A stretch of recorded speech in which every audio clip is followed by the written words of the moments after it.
Boa noite, Fael. Eu me chamo Jon Snow, tenho 50 anos e na época desse acontecimento eu morava em Quito, no Equador, e hoje eu moro em São Paulo, no Brasil.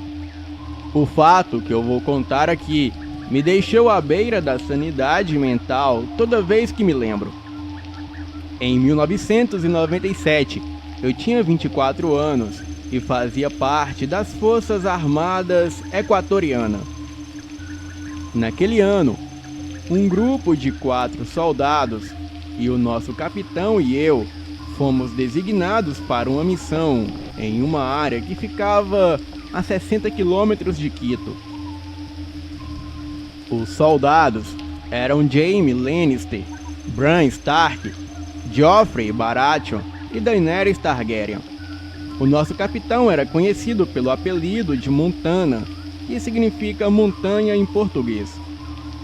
Montanha nos designou a uma missão que, dizia ele, ser de baixo risco. Nós deveríamos investigar o que ocorria na fazenda Ambato, pois as autoridades locais haviam relatado um ser desconhecido que estava agindo na Floresta Nublada. Mas, às vezes, essa criatura ia até a fazenda Ambato para devorar os animais de lá. O capitão nos designou para essa missão porque éramos os melhores. Daenerys Targaryen era a médica do grupo, enquanto Bran, o Joffrey, Jaime e eu éramos apenas soldados. Questionei o meu capitão que criatura desconhecida era essa e que isso não era problema do exército, e sim da polícia ambiental. Está me questionando, soldado? Montanha disse. A missão do exército equatoriano é desenvolver o poder territorial, em ordem de cumprir os seus objetivos constitucionais, garantindo a integridade e soberania do território equatoriano, e contribuir para a segurança e desenvolvimento da nação. Isso envolve garantir a disposição do pessoal militar preparado, em ordem de cumprir qualquer missão designadas. Entendido, capitão. Eu falei. Tem alguma ideia do que pode ser essa criatura? O que se sabe é que ele veio do Vale do Javari, um território pouco explorado dentro da floresta amazônica, que faz fronteira com o Peru. Dizem que pode ser um chupa-cabras, uma criatura folclórica brasileira, mas o que se sabe é que essa coisa atravessou o Peru, fez um estrago por lá e agora está vivendo aqui, em nossas florestas, disse Montanha. Mas, capitão, pelo que eu conheço dessa lenda, um chupa-cabras não chega a ser uma ameaça. Você já assistiu o filme O Predador, Jon? Então se prepare para o pior. Eu fiz uma suposição que, na melhor das hipóteses, poderia ser um chupa-cabra. Mas para aqueles 2 homens de preto chegarem aqui hoje cedo e dar ordens até no tenente, coisa boa não é. Por mim, eu levaria toda a infantaria. Mas o meu superior ordenou que eu levasse apenas uma equipe com 5. E a nossa missão é investigar e rastrear a criatura. E só abriremos fogo em último caso. E essa é uma missão confidencial. Nada do que presenciarmos poderá ser relatado para ninguém além do tenente, disse o capitão. Preparamos armas, remédios e todos os nossos equipamentos para a missão na selva. Equipamos o nosso carro, um Unimog 4x4, e partimos para a fazenda. A fazenda fica no final de uma estrada de terra, numa aldeia rural. Circundando a fazenda é só florestas, que fazem parte da área da Floresta Nublada. a segunda maior floresta da América do Sul, perdendo apenas para a selva amazônica. A casa da fazenda não é muito grande, apenas o terreno ao redor da casa que é enorme. Na frente da fazenda, há um gramado aberto com algumas pequenas árvores aqui e ali, bem, como algumas partes mais altas e outras mais baixas. Não é totalmente plano, mas é um lindo lugar e também tem um rio que passa próximo. E depois de 1 quilômetro, o campo termina e começa a floresta. Passamos a primeira noite na casa da fazenda. Os moradores da mesma haviam desaparecido, assim como todos do povoado. Provavelmente alguma coisa os fez fugirem. Então, fizemos algumas buscas e tudo que encontramos foram algumas cápsulas de balas e pegadas de pessoas na floresta e também algumas pegadas desconhecidas. Naquela tarde, enquanto o grupo fumava e contavam histórias em volta de uma fogueira, Jamie e eu resolvemos fazer um tour pela área.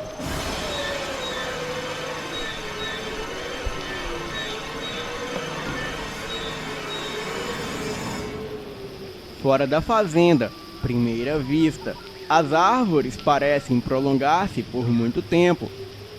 Mas, já depois de 50 metros, surge um cume de terra à esquerda e à direita, com cerca de 2 a 3 metros de altura. Andamos floresta adentro por mais ou menos 1 hora. Então, de repente, como se estivessem no lugar errado, apareceram algumas cabanas sem padrão em suas posições. Estavam espalhadas por cerca de 250 metros, com um lago raso e a floresta fechada nas laterais. A coisa toda mais parecia um acampamento indígena, com várias tendas, madeira queimada, do que parecia ser uma fogueira e alguns objetos estranhos, que pareciam ser religiosos. E o mais estranho é que no local parecia ter somente índios, idosos, mulheres e crianças. Bem, ficamos de longe observando tudo sem sermos notados. À primeira vista, pensamos que poderia ser apenas um acampamento cigano isolado, ou até mesmo indígena, ou algo assim. Mas quando nós aproximamos escondidos e olhamos pelas lunetas, lá dentro, a maioria das tendas estavam quase vazia, mas tinham roupas, camas e cobertores. Eu lembro-me de ter pensado que era assustador, mas logo encontramos ali em volta do acampamento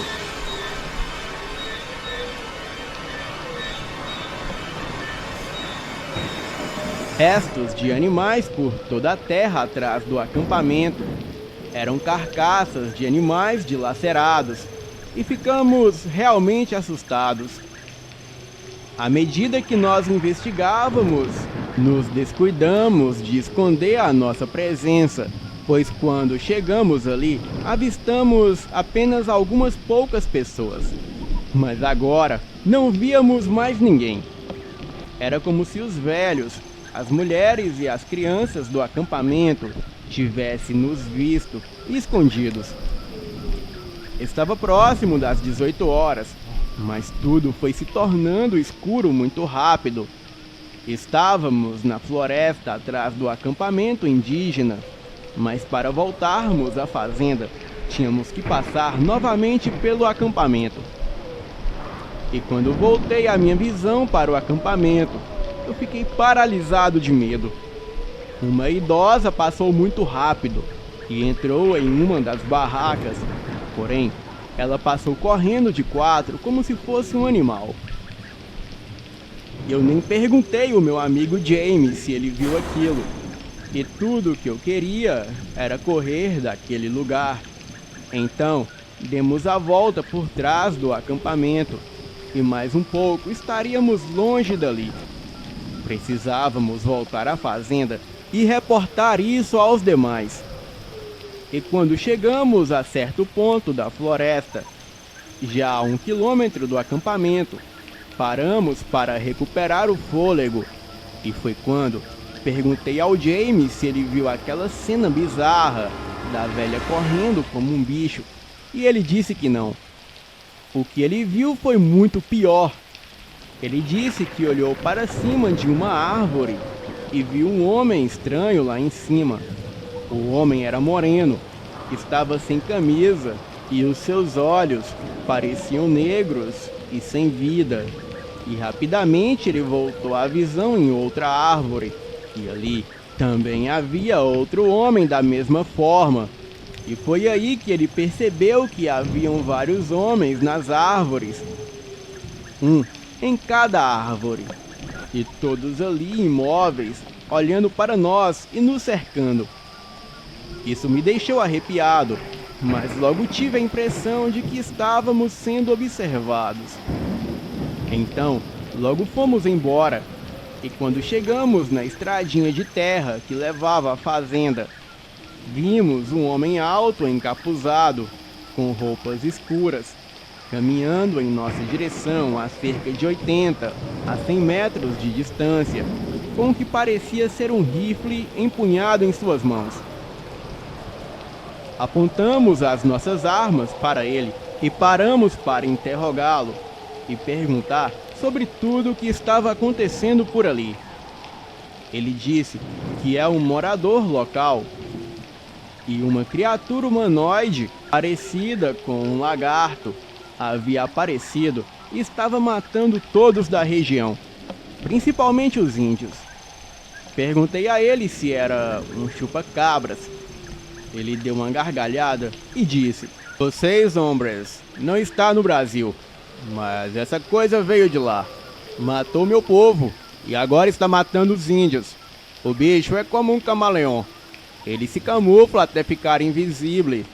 É maior que um homem e sua aparência é de um lagarto que anda igual gente. Me e meus homens não fomos capazes de matá-lo, mas quando vi, ele tinha a pele amarronzada, a cara de um lagarto, mas usava máscara. Possuía longas tranças na cabeça, e apesar das enormes garras que saem de suas manos, ele matou meus homens com uma espécie de lança que era capaz de cortar até mesmo os nossos rifles." Disse o homem. Perguntamos o seu nome e ele disse que se chamava Tyrion.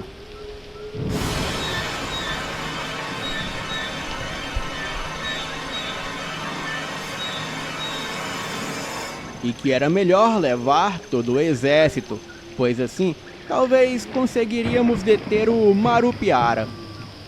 Marupiara? Eu perguntei. Sim, é esse o nome dado pelos índios a essa coisa. No Brasil, ele era chamado de o Predador. Mas um predador ele caça para se alimentar, e essa coisa caça por esporte. Marupiara significa na língua quichua, caçador, ou algo assim. Tyrion, ele disse que estava indo atrás do Marupiara e queria vingança.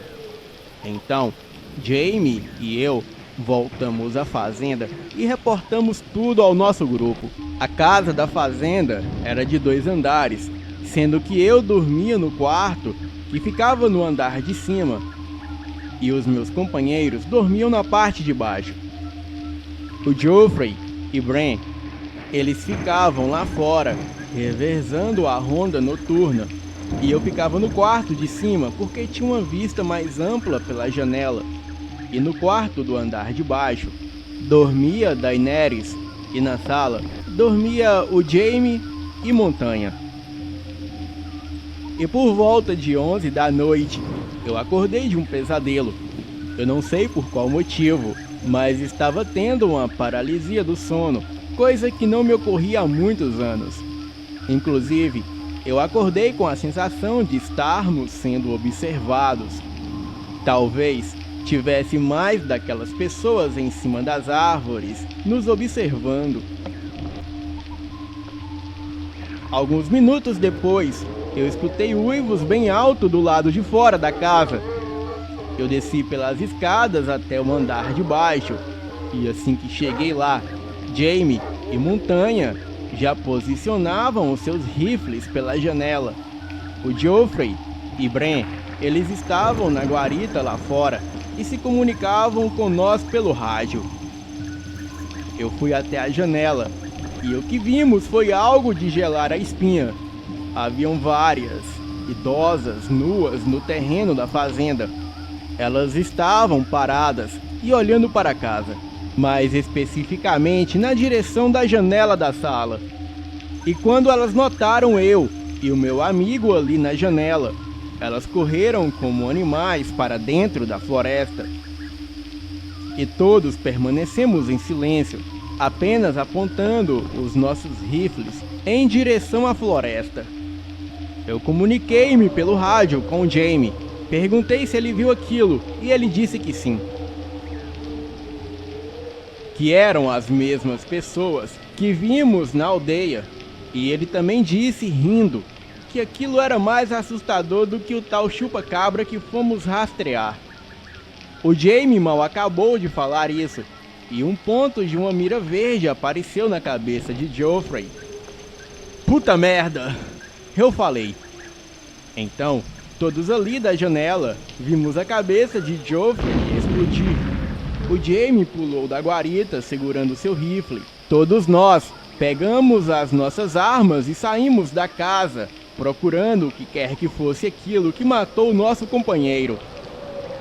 Não havia eletricidade no local, mas a lua cheia e as lanternas dos nossos rifles clareavam tudo à nossa volta. Jamie saiu feito um louco mata adentro, atirando em algo que não víamos. Montanha pediu que ele esperasse, mas ele desobedeceu uma ordem direta do nosso capitão. Então Montanha pediu que assumíssemos os nossos postos e ficássemos todos atentos. Geoffrey estava morto, Bran e Daenerys estavam comigo, escondidos dentro do celeiro e vigiando tudo à nossa volta. Montanha estava no alpendre da fazenda, escondido atrás de uma coluna de cimento. Então, escutamos vários tiros e os gritos do Jamie, vindo de dentro da mata. E tudo ficou em silêncio novamente. Mantemos as nossas posições, até que poucos minutos depois, algo invisível foi saindo da mata e se mostrando. Era a tal criatura lagarto. Aquilo era enorme. Usava um cabelo tipo dread. Os seus pés eram grandes. Aquilo tinha longas garras nas mãos, que mais pareciam armas. Ele segurava uma lança que escorria sangue, e provavelmente o de Jamie. Montanha correu atirando na direção da criatura, mas por incrível que pareça, sabíamos que não estávamos lidando com nada desse mundo, pois aquilo lançou uma de suas garras pontudas e prateadas que atravessou o corpo de Montanha. Montanha conseguiu atirar e atingir a coisa, pois um líquido verde escorria daquele monstro. Aproveitei o momento que a criatura se aproximava do corpo do meu capitão, caído ao chão. Eu posicionei o meu rifle para atirar, mas logo escutamos um tiro na nossa direção. Eu olhei no susto para a direção do atirador, e ali, com o rifle em punhos, estava aquele homem estranho que encontramos mais cedo, o Tyrion. Ele acertou a criatura de raspão na cabeça e disse: "Hijo de puta!" Tyrion se preparava para atirar novamente. Então eu vi a criatura apontando o seu pulso com os punhos fechados para Tyrion.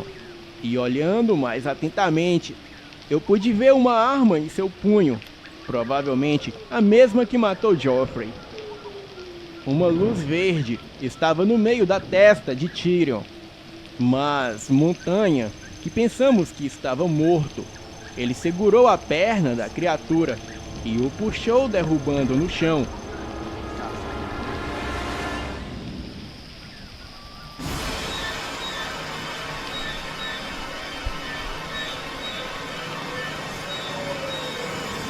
A criatura e Montanha se levantaram no mesmo instante, mas o monstro arrancou a cabeça de Montanha com as garras. Mas antes disso, Montanha conseguiu sacar a sua faca e cravar na barriga do monstro. Aquilo deu um grito horripilante que me dá calafrio só de pensar. Então, mais um tiro ecoou, acertando as costas da criatura, e aquilo caiu imediatamente. Mas ainda assim, se rastejava e urrava em direção à mata. Tyrion se aproximou com seu rifle, apontando para o monstro. Mataste a toda minha família. Mataste a meu padre, a minha esposa, a meus filhos e os meus amigos. Agora eu quero ver-te sofrer, como tu fizestes ao meu povo. Mataste meu padre, minha esposa, meus filhos e meus amigos. Eu quero ver-te sofrer, besta imunda. Joe, os mataste. Eu quero ver Joe rastejar. Você se lembra deles? Você os matou. Você os esfolou. E você tirou tudo de mim. Dizia Tyrion. Pensamos que todo o pesadelo estava prestes a terminar. Mas escutamos gritos de dentro da mata. Eram gritos de mulheres e eram gritos de fúria. E então, aquelas idosas que apareceram mais cedo estavam de volta.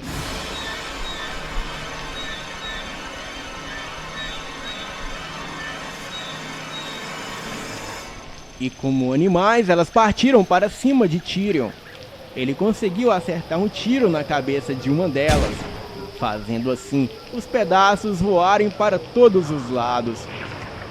Então as outras, se não me engano, eram 4. Elas ficaram como um animal quadrúpede, olharam para a lua. Os seus olhos foram ficando vermelhos, enquanto pelos cresciam em todo o corpo das mulheres. E ainda, elas olhando para a lua, o rosto delas foram se esticando. O nariz foi indo à frente e se tornando um focinho.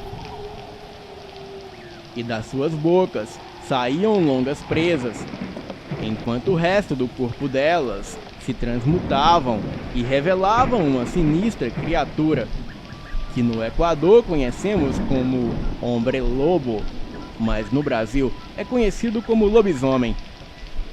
Elas foram para cima de Tyrion para o atacar, mas a criatura que eles chamavam de Marupiara, aquilo deu um urro em direção dos lobisomens. Então eles pararam. Foram até o Marupiara, o pegaram e o levaram para dentro da mata, até desaparecerem, e todo o silêncio da noite voltou novamente. Corremos até o Tyrion, o pegamos e o levamos para dentro da casa da fazenda. 3 dos nossos companheiros haviam morrido, e agora era somente eu, Daenerys, o Bran e o Tyrion. Claro que o Tyrion não era um dos nossos.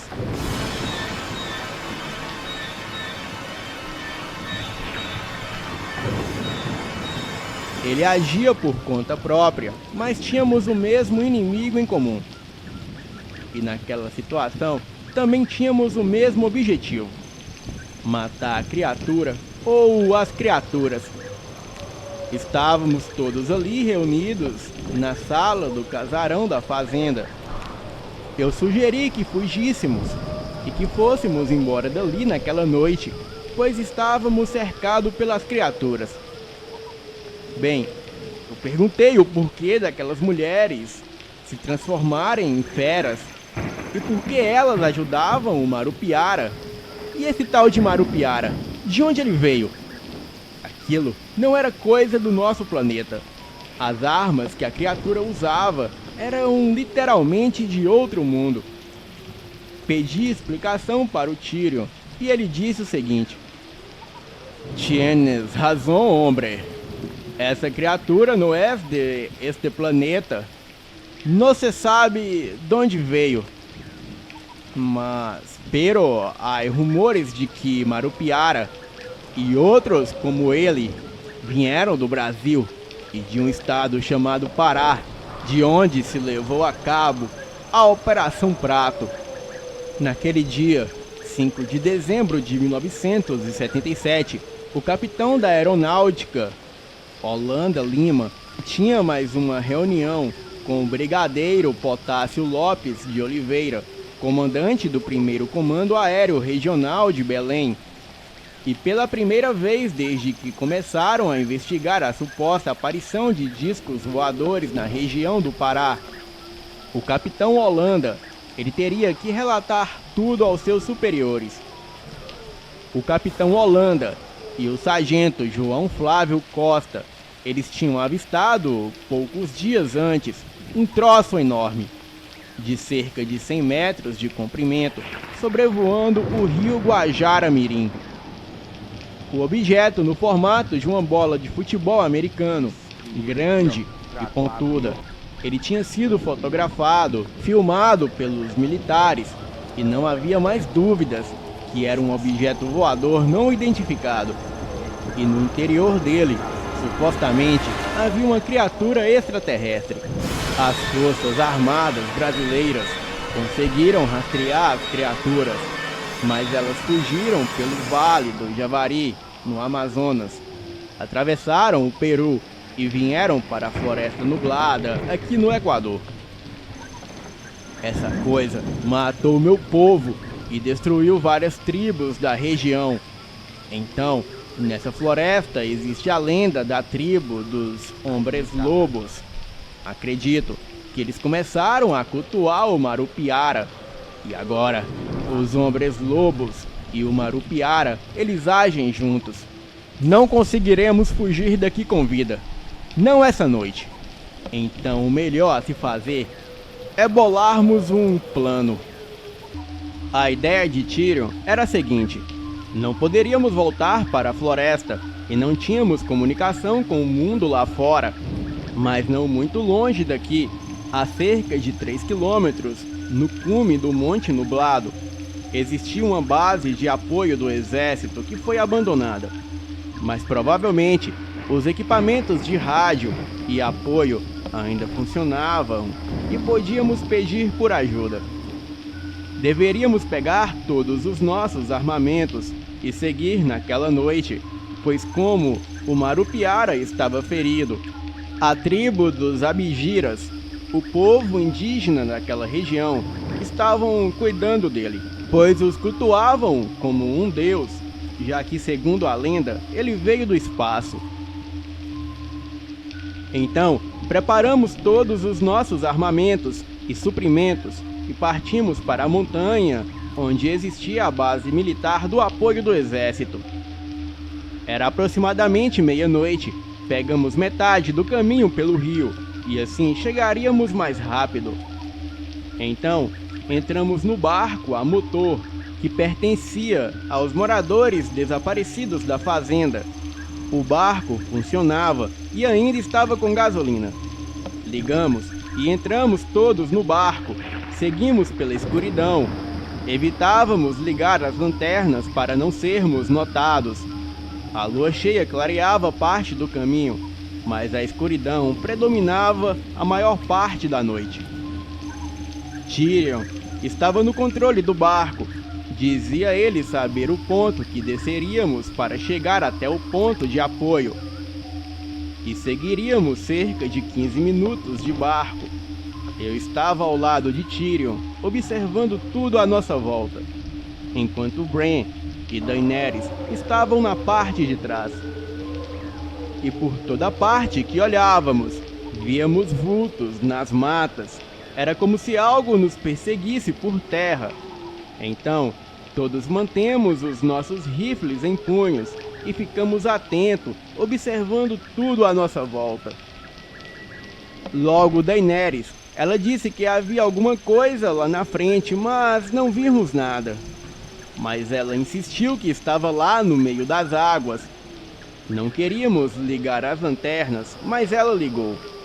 E o que pudemos ver foram 2 pares de olhos amarelados que se refletiam com a luz da lanterna, como se fossem olhos de crocodilos ou qualquer outro lagarto. Aquilo afundou pelas águas e sumiu, e em seguida sentimos um baque no barco que quase virou. Bran, que estava sentado na parte de trás do barco, ele caiu nas águas escuras. Paramos o barco e gritamos para ele vir. Ele emergiu e veio nadando na direção do barco. Eu mantive o rifle apontado na direção dele, pois pressentia que algo aconteceria. E não demorou muito, e Bran, ele afundou, e foi como se algo o puxasse, e em seguida ele emergiu novamente e começou a se debater, provavelmente contra algo que o puxava para baixo. Não vimos o que era a coisa, e então não pudemos atirar.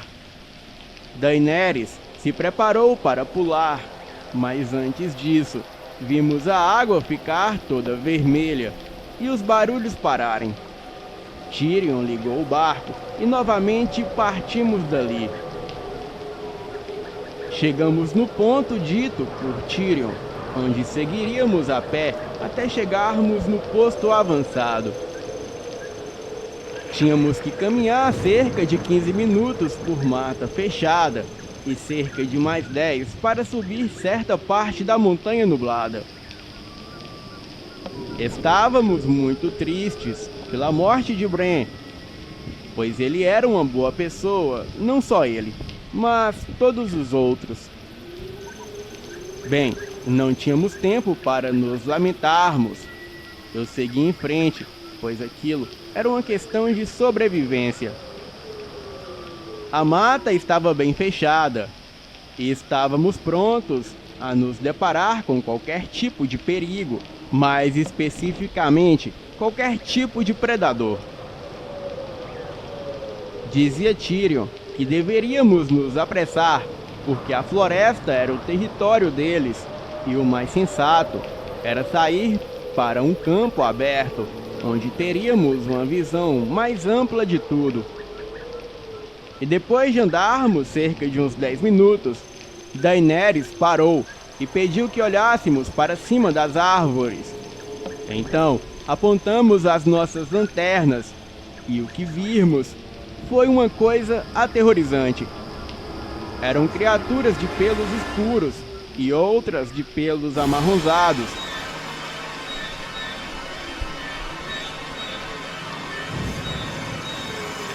Pareciam uma onça gigante com corpo de homem, mas com longos braços, pés humanos, e as pernas pareciam dobradas para trás na parte dos joelhos. A cabeça lembrava um cachorro da raça pastor alemão. As criaturas nos encaravam quando apontávamos as lanternas na direção deles. As criaturas colocavam o braço na frente para se protegerem da luz. Eu tinha certeza que eram aqueles homens que Jaime viu em cima das árvores quando entramos na floresta durante o dia. Então, um tiro acertou uma árvore próximo a nós, mas não era um tiro comum. Parecia algo lançado por um foguete, pois só vimos o rastro branco da explosão que deixou a árvore em pedaços. E ali, a uns 15 metros à nossa frente, estava o Marupiara. Com certeza, ele não queria nos matar, e sim nos encurralar. Talvez para se vingar do que fizemos a ele. Tyrion, ele atirou na direção da criatura, mas aquilo muito rapidamente entrou para a mata fechada. Daenerys e eu corremos para fora da floresta. Tyrion gritou para que não corrêssemos, mas foi o que fizemos.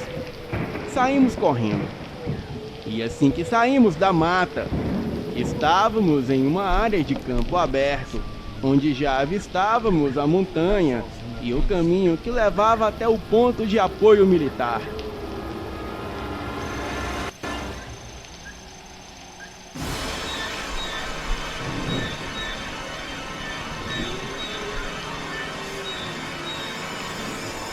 Perdemos Tyrion de vista, corremos pelo campo aberto, subimos pelo caminho estreito da montanha e chegamos no ponto de apoio.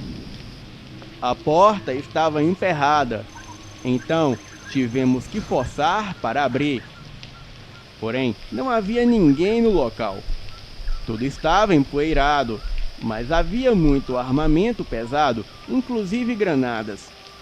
O rádio chiava, mas depois de alguns ajustes, conseguimos comunicar com a base de apoio. Nos identificamos como militares do exército e solicitamos reforços. A pessoa que nos atendeu do outro lado da linha, ela disse que aquela era uma área de grande risco e não era uma operação militar simples. Então, eu relatei tudo o que aconteceu e a pessoa do outro lado da linha, que se identificou como Oberyn Martell, ele não demonstrou nenhuma surpresa, apenas pediu que esperássemos o resgate e que não saíssemos dali, pois o resgate chegaria de helicóptero em 2 horas. Nós nos armamos com as melhores armas, trancamos a porta daquele ponto de apoio e aguardávamos até o resgate chegar. E ainda não havia nem sinal do Tyrion. Bem, havíamos escutado alguns tiros na floresta. Provavelmente era Tyrion, mas não pudemos fazer nada além de correr. E afinal, ele nem era militar. Lógico que temos a obrigação de proteger os civis, mas não quando o civil se põe em perigo.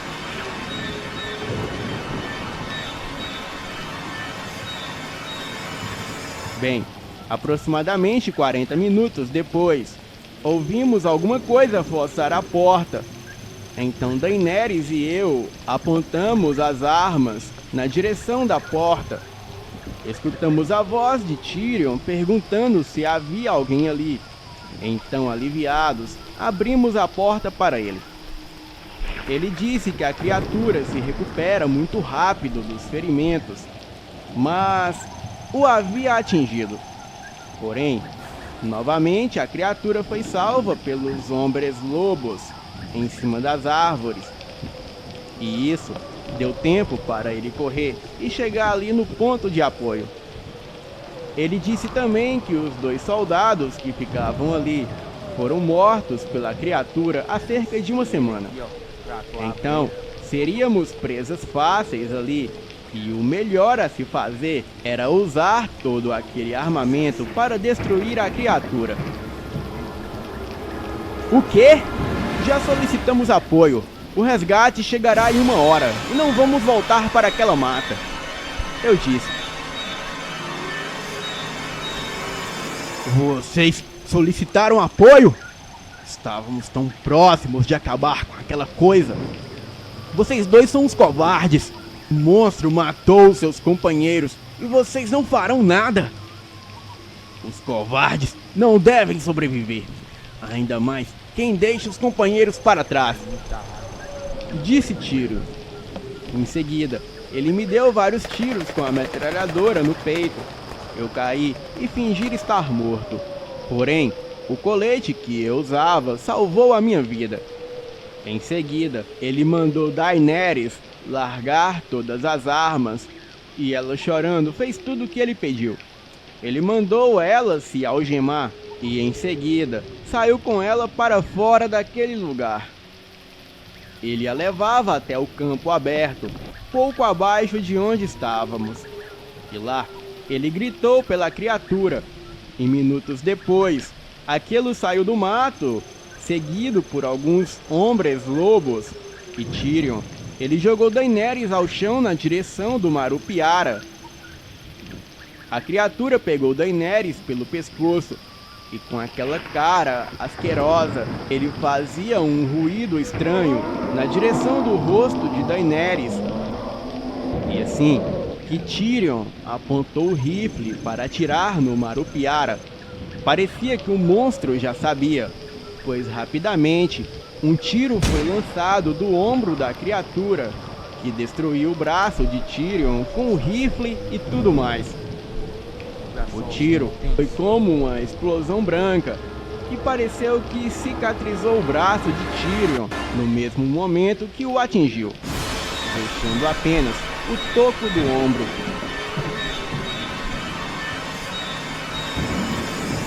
Então, um tiro de rifle pegou em cheio na cabeça do Marupiara.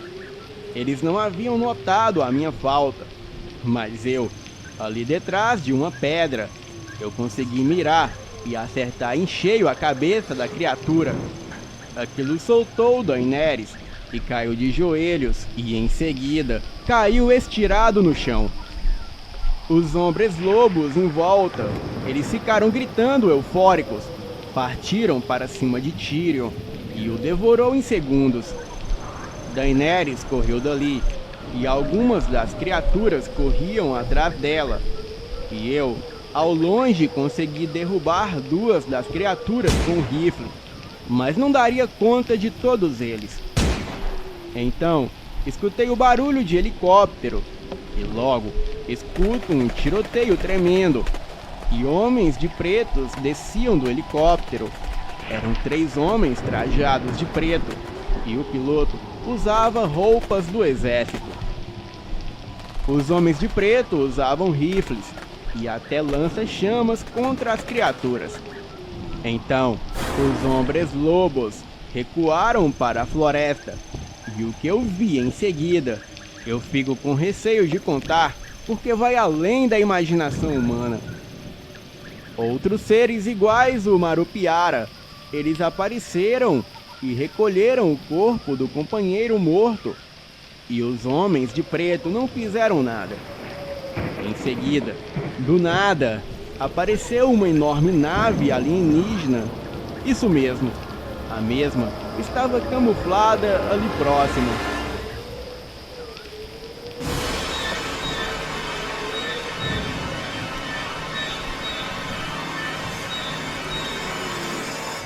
Então, aquela suposta nave decolou numa velocidade tão impressionante que eu não pude ver direito com os meus olhos.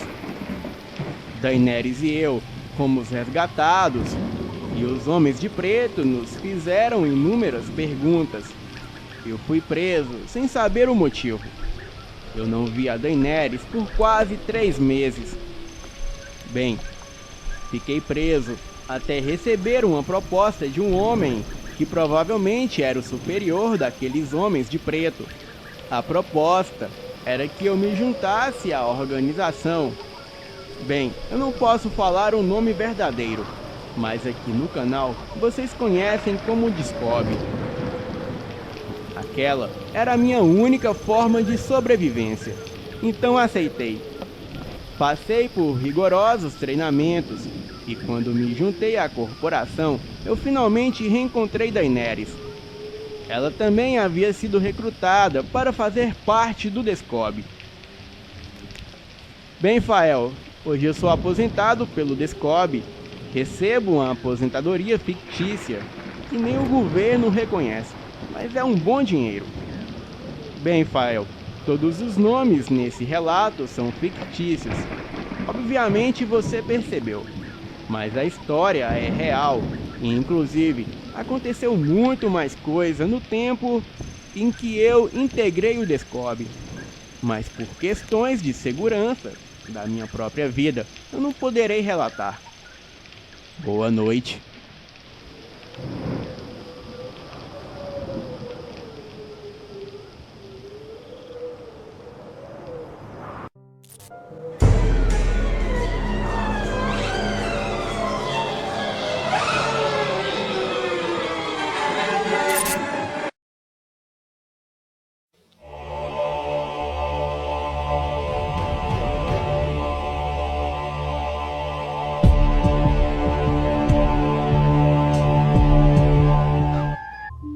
Olá, Fael, boa noite.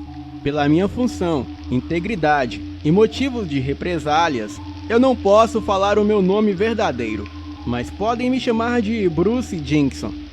Alguns vão conhecer e outros não. Eu sou um ex-sargento aposentado do CMA, o Comando Militar da Amazônia, que é um dos comandos militares do Brasil com sede na cidade de Manaus. É o comando da área que compreende os estados do Acre, Amazonas, Rondônia e Roraima, e também envolve a 12ª Região Militar. Eu tenho 81 anos e por isso eu estou escrevendo por carta. Bem, desculpe a minha caligrafia, pois eu não tenho tanto entendimento em tecnologias como computadores e celulares. A tecnologia do meu tempo era bem diferente da atual. Bem, atualmente eu moro em um sítio na cidade de Ravenna, em Minas Gerais, e mesmo a cidade sendo muito próximo a Belo Horizonte, aqui é interior brabo. Não pega nenhuma operadora de celular e muito menos tem internet. Mas sempre que eu vou na casa do meu neto, em Belo Horizonte, ele me mostra os seus vídeos, pois eu me identifico muito com algumas histórias. Digo isso pelas histórias que eu vivi e que não são mentiras. Bem, eu vi em alguns comentários nos seus vídeos pessoas julgando as histórias e dizendo ser invenção. Mas uma coisa eu digo a essas pessoas: se você não nasceu no Amazonas e não conhece a selva, o seu único direito é de ficar calado. Bem, desculpe o meu jeito rude, mas como ex-militar, eu tenho essa personalidade. A selva amazônica é um lugar onde o filho chora e o pai não vê. Porque até mesmo jornalistas que se arriscam em fazer reportagens sobre as coisas que acontecem por lá, eles desaparecem sem deixar rastros, e por isso é raro a mídia divulgar as coisas. Eu estive assistindo seus últimos relatos e me lembrei de algo parecido que ocorreu comigo em uma operação do CMA na selva amazônica, por volta dos meus 35 anos, e tudo o que contarei aqui está documentado e grande parte da história está disponível na internet, mas apenas o testemunho de alguns militares da época, inclusive o meu. E esse fato marcante ocorreu no ano de 1977. Em novembro daquele ano, eu estava de férias, então aproveitei para curtir com a minha família. A minha esposa Elisa, a minha filha Sara, com 5 anos na época, e eu. Pegamos um voo de Manaus até Belém, no Pará, e lá ficamos na casa do meu irmão, que se chama Chimba. E naquele final de semana, iríamos até a praia do Cururu, que fica em Santarém, no Pará. Naquela época, a praia do Cururu era conhecida como a praia mais bela do Brasil. E lógico que eu fiquei muito curioso em conhecê-la. Mas para irmos de Belém até Santarém, onde ficava a praia, tínhamos que pegar a Transamazônica, que seriam quase 24 horas para chegar. E o trajeto ainda incluía balsa para atravessar o rio. Então eu desisti, pois eu conheço a Transamazônica e andar por ali naquela época era para poucos. Nessa situação, me contentei em conhecer apenas a Praia do Farol, que fica aqui mesmo em Belém. Foi tudo muito tranquilo. O meu irmão morava a 20 minutos da praia, e na maioria das vezes ele não podia ir devido ao trabalho. Então íamos somente a minha esposa, a minha filha e eu. Chegamos na praia no sábado de manhã e voltamos ao entardecer. Foi um dia perfeito e eu, exausto, eu só queria dormir. Então eu tomei um banho, relaxei um pouco no sofá ouvindo rádio, pois as TVs nos anos 70 era um luxo na época. Bem, eu estava quase pegando no sono e me surpreendi com fortes batidas na porta. O meu irmão foi atender. Então, Eu dali no sofá, eu falei na brincadeira: olha, se for pra mim eu não estou. E pouco tempo depois, o meu irmão volta com uma cara de assustado e ele fala: é pra você mesmo. Eu me levantei, olhei para o homem à minha frente e não o reconheci. Mas eu sabia que ele era de alto escalão, e esse foi mais ou menos o nosso diálogo. Eu falo com o sargento do CMA de Manaus? Primeiro se apresente. Quem é o senhor? Eu perguntei. Eu sou o oficial Holanda, da Força Aérea Brasileira.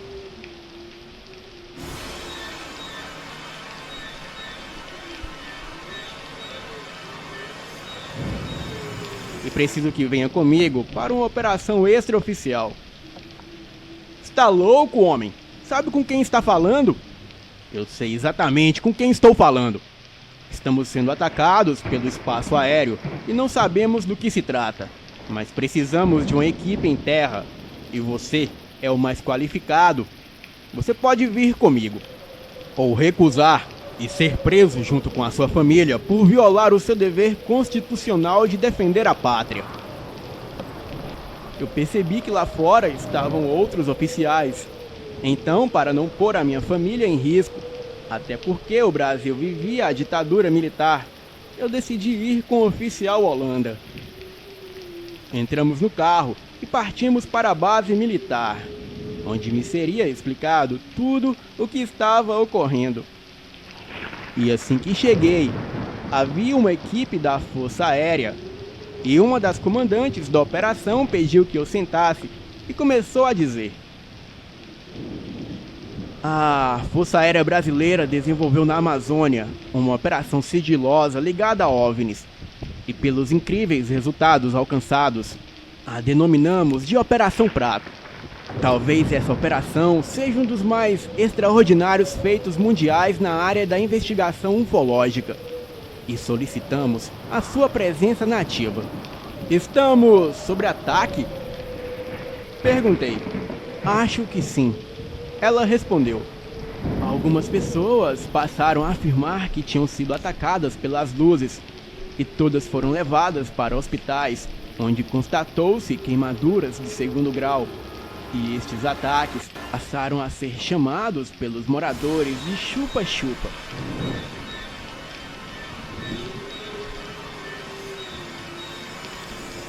Já que acham que os alienígenas retiram sangue das vítimas. Mas se trata de uma criatura ou alienígena? Eu não sei te responder, disse a comandante. O capitão Holanda, ele e mais 20 homens estavam investigando o território aéreo, onde ocorriam os avistamentos, que era sobre a cidade de Colares, no Pará.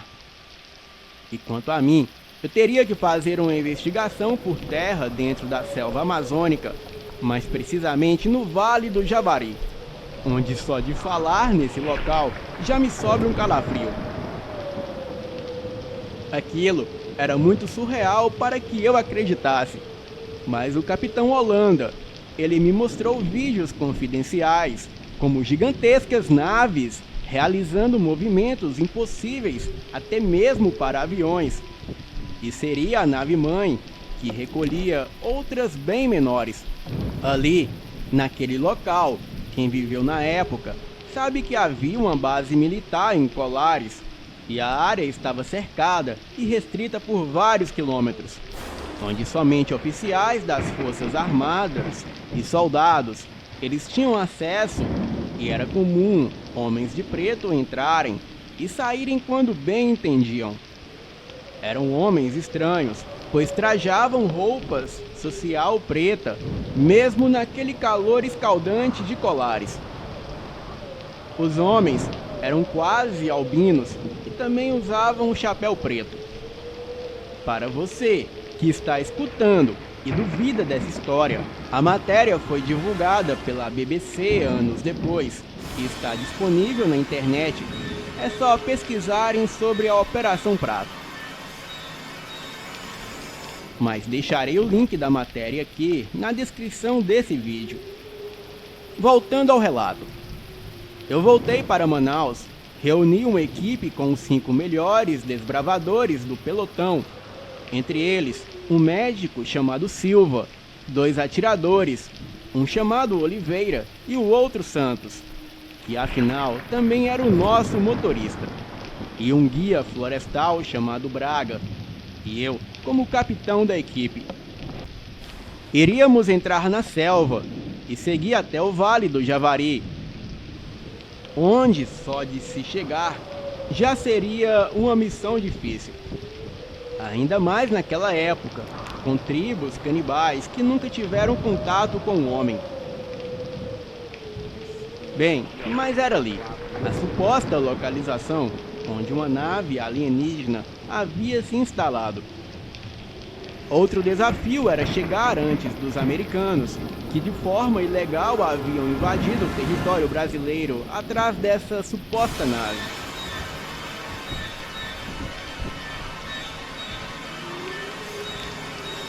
Pois desde o acidente com OVNI em Roswell, em 1947, no Novo México, que os americanos passaram a criar bases para tratar de assuntos como esses, e até mesmo a famosa Área 51.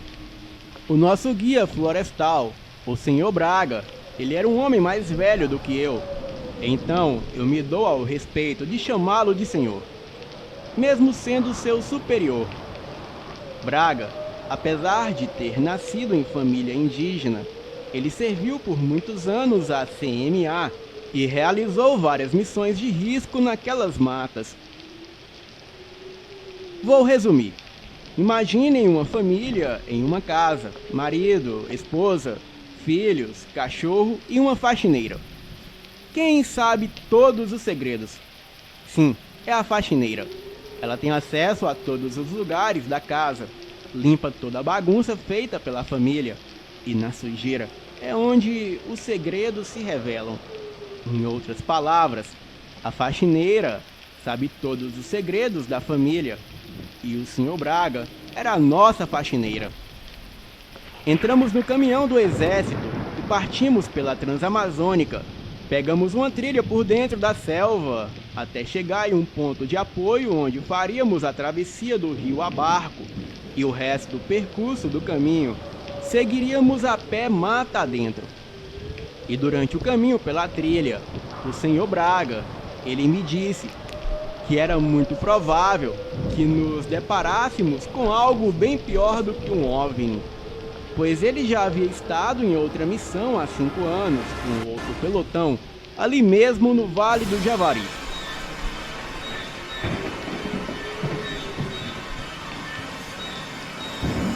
Então, dizia o Sr. Braga, eu fui chamado para uma missão extraoficial da BIS, o Batalhão de Infantaria da Selva.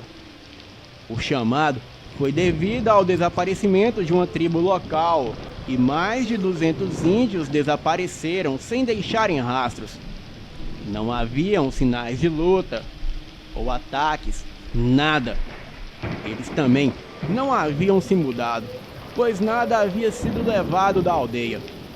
Eu fui chamado para a missão porque eu sou conhecedor das matas, sou índio, falo tupi, tupi-guarani, ticuna, guarani kaiowá, chavante, pano e anonami. E segundo a lenda local contada por outras tribos dos arredores, a criatura responsável pelo desaparecimento de mais de 200 índios, ela se chama Taú.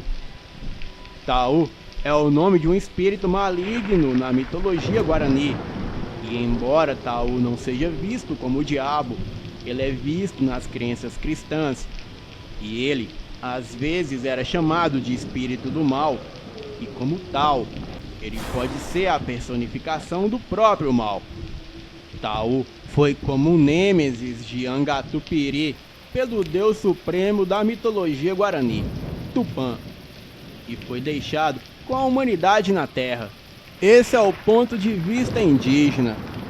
Eu fui o único do grupo que consegui retornar, pois como estava desarmado, eu não representei risco para a criatura. Mas todos os arquivos confidenciais sobre tal criatura foram baseados na minha descrição e experiência que eu tive com o monstro.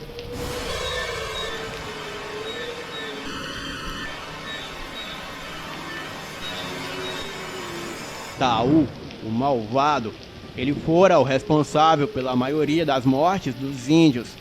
Ele odeia e despreza todo tipo de vida humana e caça por esporte. A sua origem é desconhecida e a própria Bis queria destruí-lo, mas só conseguiram causar grandes danos físicos. O Tau é uma criatura réptil grande, extremamente inteligente, com grande força, reflexo e resistência, com habilidades de se curar, regenerar e se modificar de aparência e tamanho. Ele também fica mais forte e rápido quando come algo que sangra. E para se ter uma ideia, ele tem uma capacidade regenerativa surpreendente. O Tau foi visto se movendo com seu corpo 87% destruído e apodrecido. O engraçado é que seu capitão usou uma foto de um animal morto em decomposição, dizendo que talvez o Tau tivesse sobrevivido e estava se regenerando, embora ninguém saiba dizer com certeza o que aconteceu. Mas até onde eu fiquei sabendo é que o cadáver foi achado na fronteira do vale entre Brasil e Peru e foi confiscado e levado pelas Forças Armadas peruanas e nunca mais foi falado sobre onde estava o ser. Até que pouco tempo depois chegaram os russos e soltaram a criatura novamente no Vale do Javari, pois queriam rastrear e estudar a criatura, mas a criatura sumiu, assim como todo o batalhão russo. Então, a famosa ex-KGB, ela nomeou a criatura réptil de SCP-682. Eu não queria nem um pouco estar naquele lugar, e depois de ouvir essa história do Sr. Braga, a minha vontade era de pegar o caminho de volta e me mandar da floresta. Silva, o nosso médico, de alguma forma percebeu a minha inquietação. Então, ele cantou uma música americana que me fez rir naquele momento, pois o seu inglês era péssimo. Então, eu acendi um cigarro e entramos no barco e fomos rio adentro, até o ponto de apoio dentro da floresta. Eram por volta de 2 da tarde e levaríamos no mínimo 5 dias para chegar até o local no vale, onde supostamente estava a dita nave. Chegamos próximo ao local, paramos o barco e seguimos mata adentro até o ponto de apoio.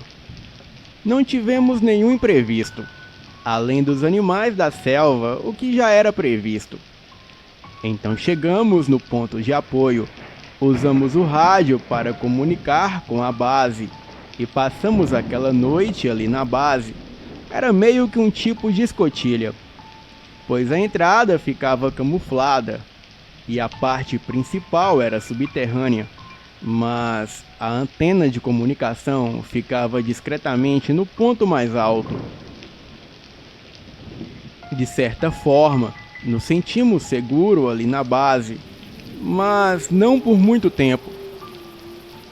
Acredito que por volta das 23 horas, todos já estavam deitados em seus sacos de dormir e começamos a escutar um barulho como se fosse de uma turbina, o que era impossível ali no meio da selva fechada e quase que totalmente isolada.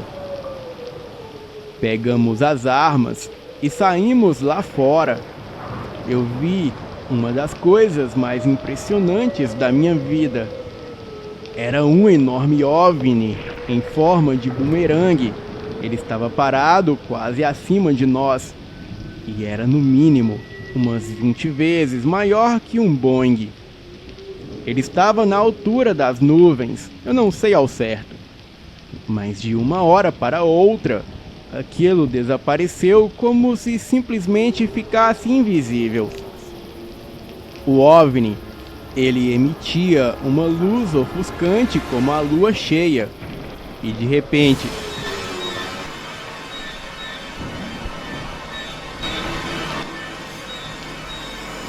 tudo ficou escuro novamente. O silêncio na mata era fora do normal, pois nem os animais noturnos era possível ouvir mais. Eu lembro do soldado Santos dizer que iria embora assim que o sol nascesse. E por nada nesse mundo ele continuaria com a missão. Então, tudo que me lembro daquela noite foi de um zumbido, quando parece que uma bomba estoura do seu lado e danifica o seu tímpano. Isso, seguido de uma luz como de um flash de uma câmera. E a luz e o zumbido eram contínuos. Então, eu senti uma forte dor de cabeça e ânsia de vômito até que desmaiei.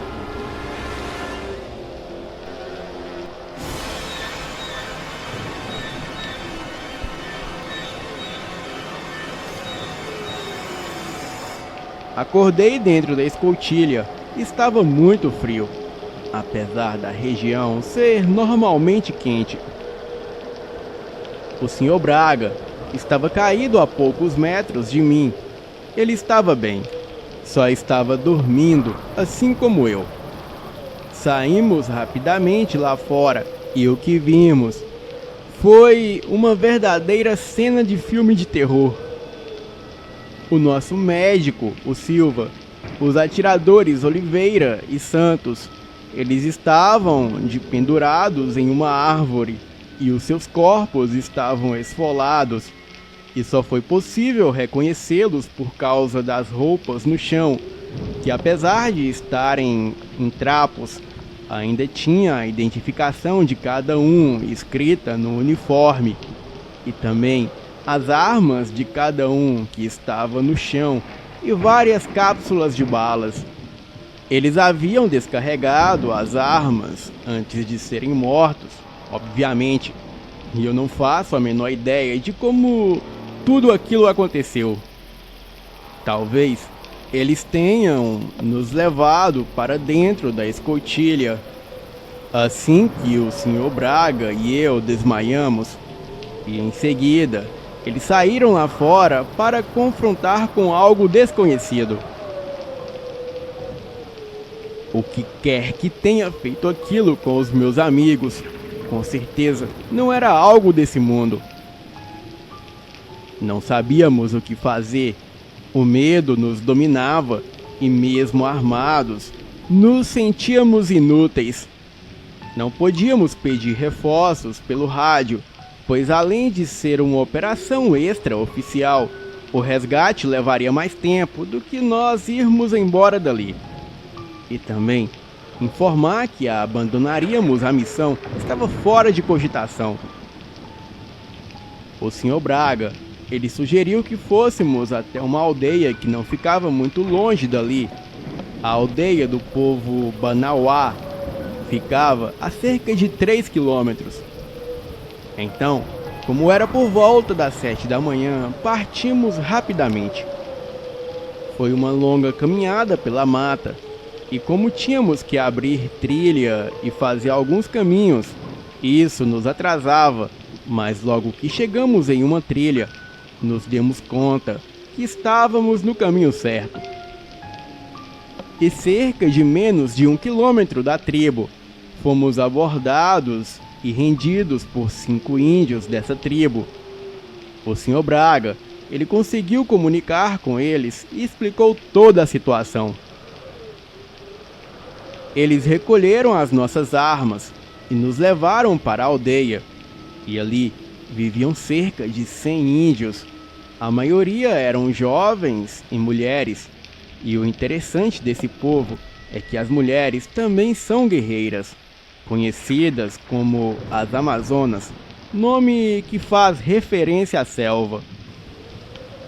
O povo Banauá já sabiam das luzes que apareciam no céu, mas insistiam em dizer que era o espírito maligno chamado Taú, aquele que foi expulso do céu por Tupã. Bem, eu não tinha tempo para bobagem, mas me sentia mais seguro ali do que sozinho na mata. Naquela época, os índios eram muito inocentes, acreditavam em tudo. Eu pedi a eles as nossas armas e disse que não usaríamos contra eles. E sem questionar, eles nos entregaram as armas. Porém, jamais faríamos nada de ruim àquele povo, até porque tínhamos o mesmo inimigo em comum. Os índios contavam que mais de 50 pessoas da sua tribo foram mortos pelo espírito mau que veio do céu e agora habitava a floresta. Mas alguns guerreiros iriam em busca de ajuda em uma outra tribo que ficava a cerca de 10 quilômetros dali. Disseram que eram inimigos no passado, mas depois dos primeiros ataques, eles se uniram para enfrentar o Taú. 3 índios fortes partiriam pela manhã até essa tribo e nós deveríamos os acompanhar. Então, passamos aquele dia ali. Comemos alguns peixes com um tempero exótico e tomamos um tipo de bebida feito com frutas e ervas. O gosto era muito parecido com o suco de babosa da Forever, que eu tomo atualmente. E durante a noite, comemos tapioca recheada com peixe e assada na fogueira, e também mandioca cozida. Estávamos à beira da fogueira, enquanto os índios dançavam e faziam um ritual de proteção, eu não sei dizer. Mas eu só sei que ouvimos muitos relatos sobre essa criatura que daria para escrever um livro. Mais tarde, pegamos no sono e por volta das 5 da manhã, acordamos para seguir caminhada em busca de reforços nessa outra tal tribo. Fiquei curioso de irmos apenas em 5 pessoas, já que havia outros guerreiros lá na aldeia, mas não questionei, até porque era difícil comunicar com eles. Era o Sr. Braga que traduzia tudo o que eu falava a eles e vice-versa. Foi uma longa caminhada pela mata. Pegávamos trilhas secretas e sempre que ouvíamos um barulho estranho nos escondíamos e ficávamos observando. Mas na maioria das vezes era algum animal e nas outras vezes não era nada. E quase no final da tarde chegamos na tal aldeia. Os 3 índios ficaram surpresos de não terem sido recebidos antes de chegarem ao local. Então, já chegamos invadindo a aldeia. E o que vimos foi uma cena lamentável. Eram jovens, mulheres, crianças e idosos indígenas. Eles estavam todos mortos e esfolados. Eu não sei ao certo, mas eram cerca de 50 índios. E parecia que todos foram mortos há apenas um dia, no mesmo dia que os meus companheiros. Naquele momento, eu só queria voltar para a aldeia dos Banauá, mas sabia que não chegaria lá antes do sol se pôr. Em outras palavras, se ficássemos, seríamos mortos. E nossa melhor chance era arriscar de voltar pela noite mesmo. Os predadores da selva não seriam problema, pois estávamos armados. O problema seria o predador que estava aniquilando os índios. Pegamos o caminho de volta sem perder tempo, pois os 3 índios que estavam conosco, eles temiam que a criatura atacasse a tribo deles. Se nós apressássemos, poderíamos chegar lá antes do amanhecer. Andamos por hora pela mata escura e tenebrosa, eu não sei ao certo, mas acredito que por volta das 3 da madrugada, um urro estrondoso ecoou por toda a selva e em seguida, algo grande passou por nós muito rápido por cima das árvores. Empunhamos as nossas armas, mas não vimos nada para atirar. E quando voltamos a nossa atenção para os 3 índios, eu pude ver algo fora da minha realidade. Os 3 estavam como animais quadrúpedes. Eles rosnavam, babavam e se transformavam em feras, que eu só posso descrever aqui como lobisomens. Os seus corpos ficaram peludos e os seus membros se esticaram. Os joelhos pareciam virados para trás e as suas cabeças eram semelhantes a de lobos. Eram 3 lobisomens enormes e por um segundo eu achei que seríamos atacados. Então, apontei a arma para eles, mas eles passaram muito rápido por nós e seguiram na direção da criatura que passou sobre as árvores.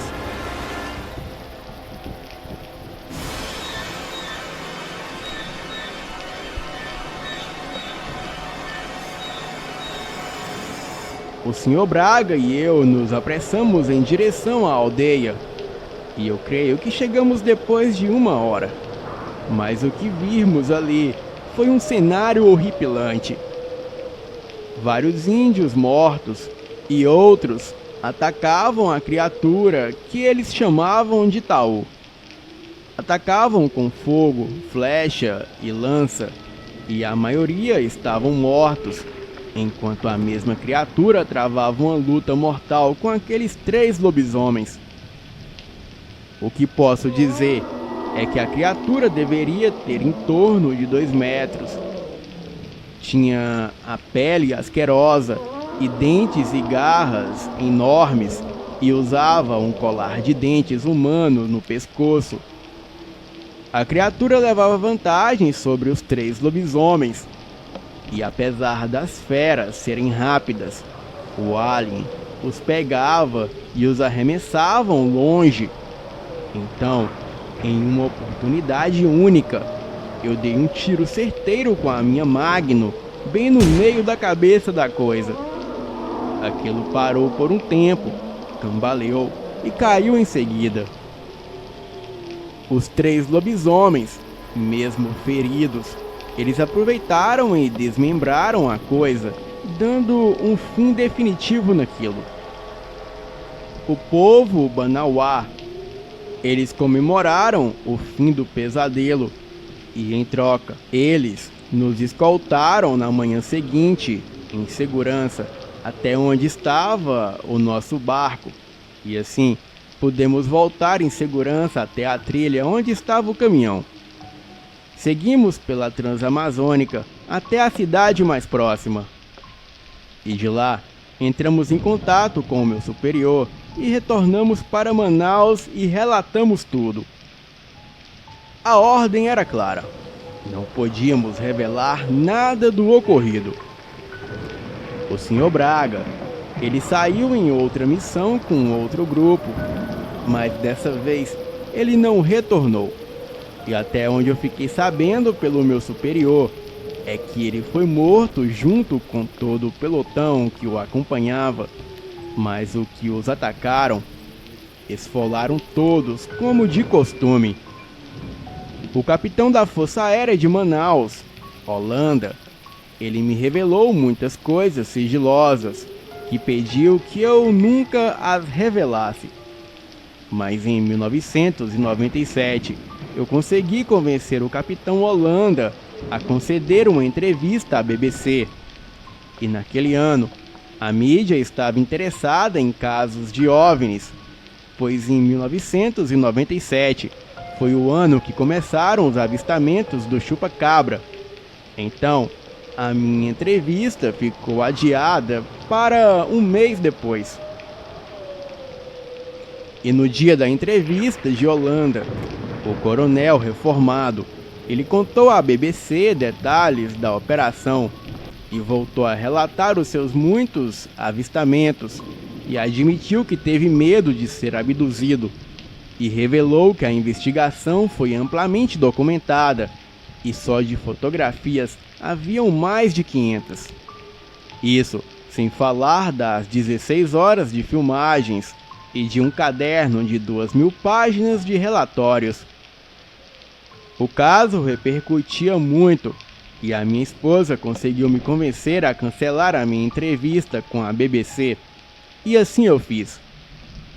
Porém, 2 meses depois de conceder a bombástica entrevista, O coronel Holanda, ele tirou a própria vida, enforcando-se no quarto de casa com a corda do roupão. Houve quem especulasse que ele teria sido morto por revelar informações sigilosas e colocar a segurança nacional em risco. Bem, agradeço a minha esposa, pois se não fosse ela, o próximo a ser morto com certeza seria eu. Eu acredito que Holanda jamais faria isso, pois mesmo velho, as minhas pesquisas não param. E eu sei que outras duas pessoas que tiveram o mesmo fim que Holanda, eles foram mortos pelo mesmo motivo de querer revelar informações sigilosas. E muitos vão se identificar com esses nomes: Chester Bennington, do Linkin Park, e Chris Cornell, do Audioslave. Bem, eu não posso falar além disso, pois estaria colocando a segurança do narrador desse vídeo em risco. Então, investiguem por conta própria. Boa noite.